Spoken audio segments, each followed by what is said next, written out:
Баршаңызға қайырлы күн. Сіздермен әдеттегідей мен Боташка. Бүгін мен каналымда сіздерге ерекше дәмді қытырлақ болып шығатын қаттаманың рецептімен бөліскім келіп отыр. Ол үшін видеоны соңына дейін көріңіздер. Олай болса, қаттама жасауды бастайық. Ол үшін ең алдымен үлкендеу ыдысымызға 150 грамм жылы суымызды құямыз. Содан соң 150 грамм газдалған суымызды құямыз. Сонымен қатар дәміне қарай тұзымызды салып, және де ашытқы, яғни трош қоссаңыздар қаттамаларыңыз көтеріліп піседі. Және бір жұмыртқа салып, барлығын жақсылап араластырамыз. Тұзы еруі қажет. Видеоның астына қай заттың қай мөлшерде керек екендігін описание бөліміне жазып қалдырдым. Сол жерден қарап жасай аласыздар. Ұнды салып, қамыр илей бастаймыз. Ұнымызды 2 бөліп салып, жақсылап июын қандырып, қамыр илейміз дағыны. Бетін жауып, тындыруға 10-15 минутқа жібереміз.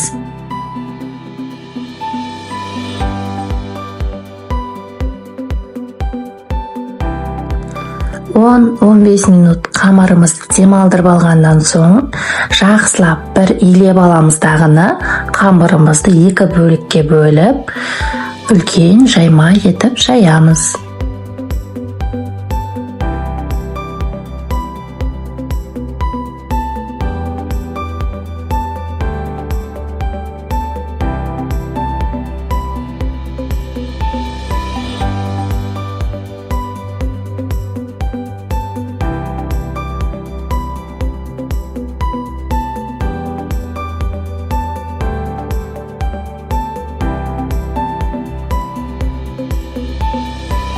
Қамырымызды осылай жеткілікті үлкен мөлшерде жайып болғаннан соң, кез келген сары майды немесе маргаринді ерітіп, арасына жағатын боламыз. Барлық жеріне май тиіп, бір тегіс жағылуы қажет.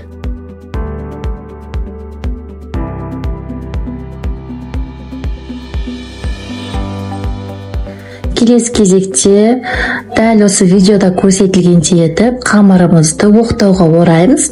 Содан соң кесіп бөліктерге бөлетін боламыз. Дәл осы қамырдан 4 қаттама шығарсаңыздар болады.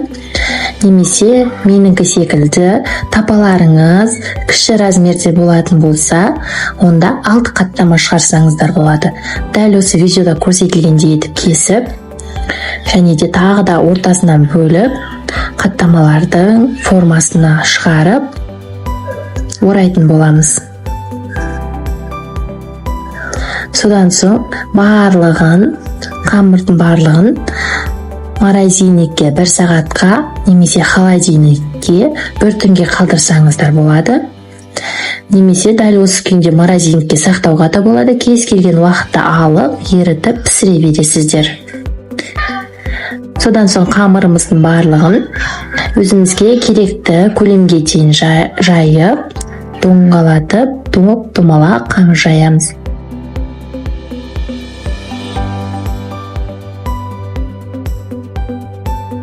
Дәл осы рецепт бойынша үлкендеу 8 қаттама шығаруға болады, немесе кіші размерлі 12 қаттама шығаруға болады. Бұл енді сіздердің табаларыңызға байланысты болады.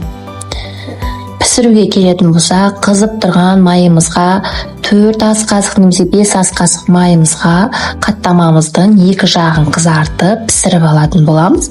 Сонымен қатар әр қаттама салатын кезде астына май құйып, қаттамаларымызды салып, қызартып пісіріп аламыз.